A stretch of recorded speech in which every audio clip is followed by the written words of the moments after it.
NEET का exam बस एक पेपर नहीं है, it tests your mental strength, patience and वो 3 घंटे को तुम कैसे यूज़ करते हो। एंड अगर तुम सोच रहे हो कि चलो अभी तो प्रिपरेशन नहीं हुआ है और जो फर्स्ट मॉक टेस्ट होगा ना, I will write on the exam day only. Let me tell you this is one of the biggest mistake and I think this is the biggest mistake. मुझे ये पता चल गया था that writing test are very important. तो last के drop year में ना मैंने जून से अप्रैल तक अराउंड 110 प्लस मॉक टेस्ट दिए होंगे। मैंने प्रिपरेशन स्टार्ट ही किया था जून के एंड से ऑलमोस्ट। जून से दिसंबर तक अराउंड 35-40 के अराउंड मैक्सिमम उतने ऑनलाइन टेस्ट दिए होंगे, वो भी मैक्सिमम मैं बोल रही हूँ। बाकी जितने भी मॉक टेस्ट दिए थे ना, लाइक 70 प्लस मॉक टेस्ट मैंने दिए होंगे जनवरी से लेके अप्रैल तक। जो मैं जून से दिसंबर तक जितने भी टेस्ट दिए थे दैट वर ऑनलाइन। मतलब मैं क्या करती थी कि मैं सेल्फ जनरेटेड टेस्ट लिखती थी। फॉर एग्जांपल मान लो कि मुझे 14 डेज़ बाद 10 चैप्टर्स के टेस्ट लिखने हैं, तो मैं उनके सेल्फ जनरेटेड टेस्ट देती थी। लाइक कोई भी एक प्रॉपर प्लानर नहीं था, कोई भी एक प्रॉपर शेड्यूल नहीं फॉलो करती थी, ना कोई एक प्रॉपर बैच फॉलो करती थी। बस मैंने खुद को मतलब खुद ही प्लान किया था कि चलो इस टाइम तक मुझे इतने सारे चैप्टर्स कर लेने हैं and it was like that. I used to decide कि कौन से चैप्टर्स के टेस्ट देने हैं मुझे।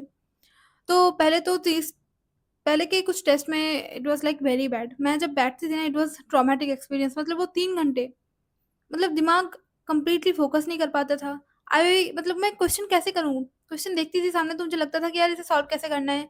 कैसे अप्रोच करूँ? टाइम लिमिट के विदिन कंप्लीट भी नहीं होता था। मार्क्स भी काफ़ी कम आते थे। Like a, I can remember I think 530 या 534 के अराउंड मेरे सबसे कम गए थे marks and it was around last of July. I can still remember last of July में ही मेरे स्कोर 534 ऐसे कुछ आए थे and my preparation was like बहुत ही ख़राब चल रहा था तब। मैंने 1 महीने बाद ऑलमोस्ट टेस्ट लिखा था and my score dip down very badly. तो मुझे समझ में आ गया कि यार नहीं, ये टेस्ट राइटिंग जो है ना, ये एक दिन का खेल नहीं है। You have to write properly, you have to discover the right way which actually works for you and तुम्हें टेस्ट देना है, टेस्ट को एनालाइज़ करना है एंड उससे सीखना भी है। इनिशियल डेज़ में मुझे ऐसा लगता था कि यार पढ़ रहे हैं, फिर भी मार्क्स नहीं बढ़ रहा है, कहाँ पे गलती हो रही है? एंड देन मुझे एक टाइम पे तो ऐसे लगने लगा था कि यार छोड़ो, मतलब ये जो है ना टेस्ट राइटिंग वगैरह, this is just a waste of time. उस टाइम पे हम रिवाइज़ कर लेंगे या फिर कुछ नया पढ़ लेंगे, that will be better. But then gradually I realise कि नहीं, writing test is very important because उस 3 घंटे में तुम्हें याद आना चाहिए कि तुमने क्या पढ़ा है, तुम कहाँ पे लैग कर रहे हो एंड तुम जो भी तुमने पढ़ा है, are you able to produce it? क्योंकि ultimately you have to write the test only. तुम्हें जाके नीट का एग्जाम में लिखना है। सो तुम्हें खुद को टेस्ट करना पड़ेगा। ऐसा नहीं है कि तुम पढ़े जा रहे हो and you don't know how to attempt a paper and you don't know how to fill the OMRs and you don't know कि टाइम लिमिट के अंदर कैसे कंप्लीटली पेपर को अटेम्प्ट करना है, ओएमआर फिल करना है, कैसे सिली मिस्टेक्स को कम करना है। यू डोंट नो कि कहाँ पे तुम गलती करते हो। सो इन सब चीज़ों को बहुत सारे एस्पेक्ट्स हैं जिनके ऊपर तुम्हें काम करना पड़ेगा and you will know them only जब तुम टेस्ट पेपर को अटेम्प्ट करोगे। मैं जल्द ही एक वीडियो बना दूँगी, लाइक मेरे टेस्ट जर्नी के ऊपर मेरे मार्क्स कितने कम थे, लाइक 534 से लेके in one test I scored 711 that. तो वो जो जर्नी था ना, I will share it very soon. But उससे पहले आई वुड लाइक टू से कि मैंने ये जर्नी तय किया है ना 534 से लेके 711 तक, believe me I learned a lot. मुझे मतलब अपनी गलतियों का ना एक पैटर्न दिख गया था लिटरली। जब फिर मुझे समझने लगा कि यार एवरीवन, सबका ना एक पैटर्न होता है जहाँ पे वो गलती करते हैं। सिली मिस्टेक्स भी तुम रैंडमली नहीं कर रहे होते हो, तुम कुछ सिलेक्टिव टाइप के ही कर रहे होते हो। तो मुझे ये सब पता चला कि कहाँ पे मैं गलती कर रही हूँ, कैसे उसको सुधारना है एंड अप्रैल के लास्ट तक आते-आते ना आई बिल्ट अ मतलब good amount of confidence and मुझे लगा कि now I am exam ready. And believe me, जो भी कॉन्फिडेंस आया ना, ये किसी भी वीडियो से नहीं आया है, ये किसी भी टॉपर्स के टॉक से नहीं आया है। इट जस्ट केम कि मैंने टेस्ट दिया, उसको एनालाइज़ किया एंड जो भी वीकनेसेस थे ना, उसके ऊपर काम किया।